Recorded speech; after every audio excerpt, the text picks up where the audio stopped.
ඉස්පීටයි අද දවසේ මම බලාපොරොත්තු වෙන මගේ පස්වෙනි වීඩියෝ එක මේකෙන් ඔයාලා නොහිතපු තවත් පැත්තක් ගැන කතා කරන්න මගේ අදහසක් තියෙනවා. ඒක තමයි යේසුස් වහන්සේව මැරුවේ ඇයි කියන එක. මොකද යේසු ඉපදිච්ච කාලවල යේසුගේ උපතේ ඉඳන් අවුරුදු 33ක කාලය තුළ තිබිච්ච භයානකම දඬුවම තමයි මරණීය දඬුවම. කුරුසිය නැගහලා මරණ එක. යේසු කුරුසිය නැගහලා මරන්න තරමට යේසු මොකද්ද කරපු වරද කියලා ඔයාලා නිකමට හරි හිතුවද? ඇයි යේසුව මැරුවේ? කවුද යේසුව මැරුවේ කියන එක ඊළඟ ප්‍රශ්නේ. කවුද යේසුව මැරුවේ? අපි ඒක හොයන්න ඕන. මොකක් හරි මේකට යේසුව මරන්න හේතුවක් තියෙන්න ඕන. එහෙනම් කවුද මේක මැරුවේ? මේක මැරුවේ නායක පූජකවරු. ඒ කිව්වේ හින්දු ආගමික අයද? එහෙම නැත්නම් මුස්ලිම් ආගමික නායක පූජකවරුද? නැත්නම් බෞද්ධ අයද? නෑ, ඒ කවුරුත් නෙමෙයි. යේසුව නියෝජනය කරන්න අපි වෙනුවෙන් අපිට දේව පණිවිඩය කියන්න බාර දුන්නු නායක පූජකවරු තමයි දා යේසුව මරන්නේ. එහෙනම් අපිට ඊළඟ ප්‍රශ්නේ තමයි ඇයි ඒ අය යේසුව මැරුවේ? අපි හිතන්න ඕන. අපි ඒක බයිබලෙන් හරියට බලන්න. අපි ගොඩාක් අය බයිබලේ බලන්නේ නැහැ. බයිබලේ බලන්න නැතුව මේක තේරුම් ගන්න බෑ. මේක මේ මම කතා කරන්නේ යේසුගේ වචන. මොකද බයිබලේ තියෙන වචන මම කතා කරන්නේ. ඒක අපි අනිවාර්යෙන්ම බලන්න ඕන. බලන්න නැතුව විනිශ්චය කරන්න යන්න එපා. මේක බලන්න. මේ මොකද්ද කියලා තියෙන්නේ කියලා. හොඳයි, එහෙනම් අපි බලමු. මොකද්ද මේ වීඩියෝ? යේසු කතා කරේ ඇත්ත. අපි ඒක දන්නවා හොඳටම. සත්‍ය කතා කරගෙන යනකොට සත්‍ය කතා කිරීම මරණීය දඬුවම දෙන්න ඕන වරදක්ද? නැහැ, කොහෙත් මේක වෙන්න බෑනේ.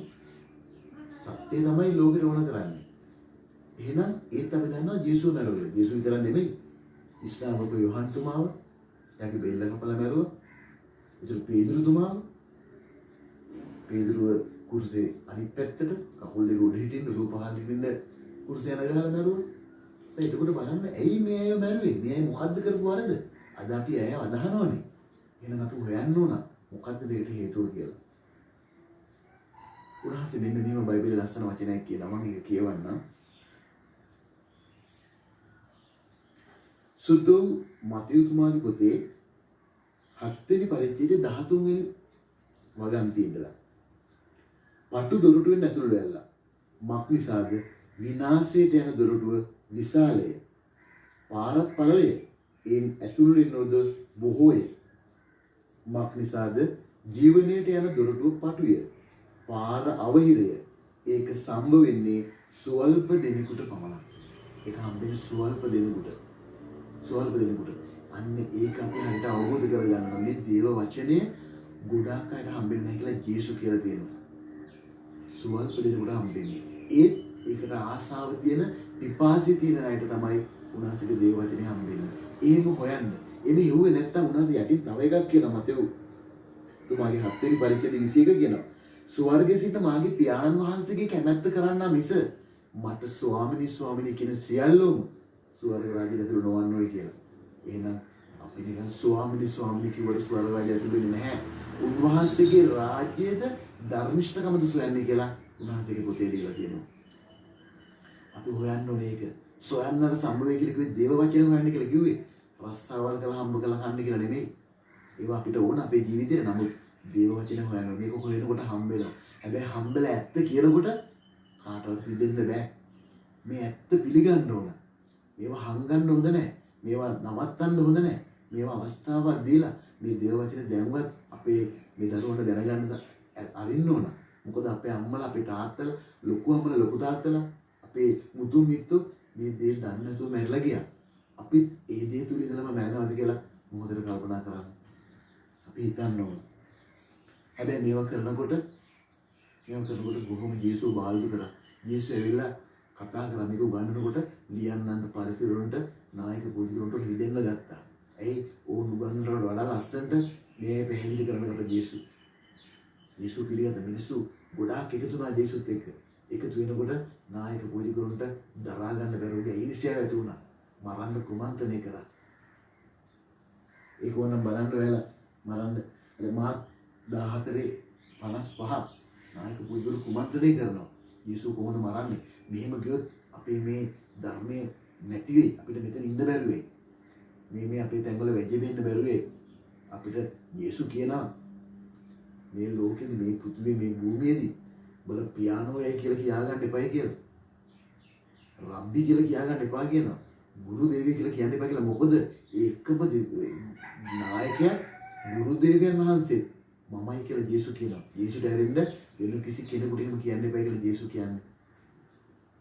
මම මේ කියන්නේ යේසුගේ වචන. මේ බයිබලෙන් කියන්නේ. මම නෝ ඕන වෙලාවක ඕන කෙනෙකුට කතා කරන්න කැමතියි. බයිබලෙන් මම පෙන්නනවා මේ කියන දේවල්. එහෙම කියනකොට අපි මේ මොකද්ද කරන්න කියලා බලන්න. හරි. හැබැයි තව එකක් උන්වහන්සේ කියනවා. මතෙව් 7:6 වෙනි පරිච්ඡේදයේ මෙහෙම එකක් කියනවා. සුද්ධදී බල්ලන්ට නොදෙල්ලා. නුඹලාගේ මුතු ඌරන් ඉදිරියේ නොදමල්ලා. සමහර විට උන් ඒවා පයින් පාගා. හැරි නුඹලා ඉරා දමන්නට පුළුවන්. මේ මොකද්ද මේ සුද්ධදී? මොකද්ද මේ මුතු කියලා කිව්වේ?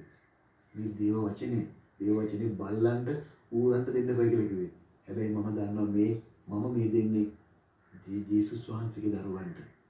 ඌරන්ට බල්ලන්ට නෙමෙයි. ඒ නිසා මම දන්නවා එයාලා මේවා මුතු හැටියට සලකයි කියලා. මේවා දේව වචනේ තියෙන්නේ. මගේ වචනේ ප්‍රතික්ෂේප කරනවා නම් ඒ ප්‍රතික්ෂේප කරන්නේ මාව නෙමෙයි යේසුව.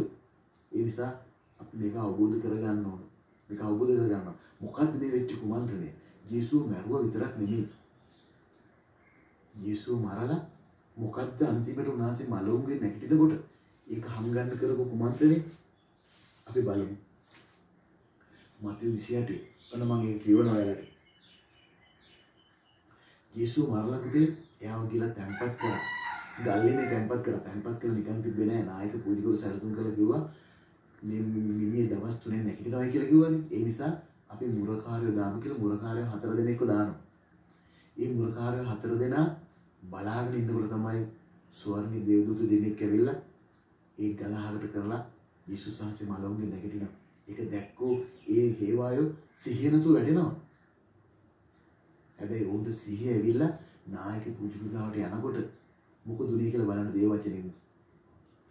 ඔවුන් යන කල රැකවල්ලුන්ගේ සමහරෙක් නුවරට ඇතුළු වී සිදු සියල්ල නායක පූජකයන්ට දැන්වෝය. එවිට ඔහු වැඩිමාල්ලන් සමග රැස්ව මන්ත්‍රණය කොට හේවායන්ට බොහෝ මිලදී අප නිදායිද්දී ඔවුන්ගේ ගෝලයෝ රෑවිත් ඔහු සොරාගෙන ගියෝ යයි කියාපල්ලා. උන්ට උගන්වනවා. ඔවුන්ගේ ගෝලයෝ ඇවිල්ලා මලමිණිය හොරකම් කරන් ගියා. මලුන්ගෙන් නැගිට්ටයි කියලා ඒක රහස හැංගුවා. උන්ට සල්ලි දුන්නා. සල්ලි දීලා කිව්වා මොකද කියන්න එපා. උඹලට මේවා ලොකු නායකයන්ට ආරංචිලොත් මේක ආණ්ඩුකාරයාට ආරංචිලොත් අපි උ සතුටු කොට නුඹලා බේරා ගන්නෙමුයි කිව්වෝය.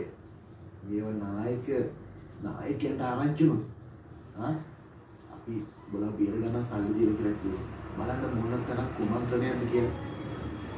හැබැයි යේසුව බාල්දු කරපු අවස්ථාවල් ගොඩක් තියෙනවා. යේසුට තේරුණා යේසු ටික කාලයක් යනකොට මාව අනිවාර්යෙන්ම මේ දේවල් කියනකොට මරණවයි කියලා. යේසු මැරෙන්න ඉතින් තේරුම් අරගෙන තුන් වරක් යේසුගේ මරණය ගැන කියනවා.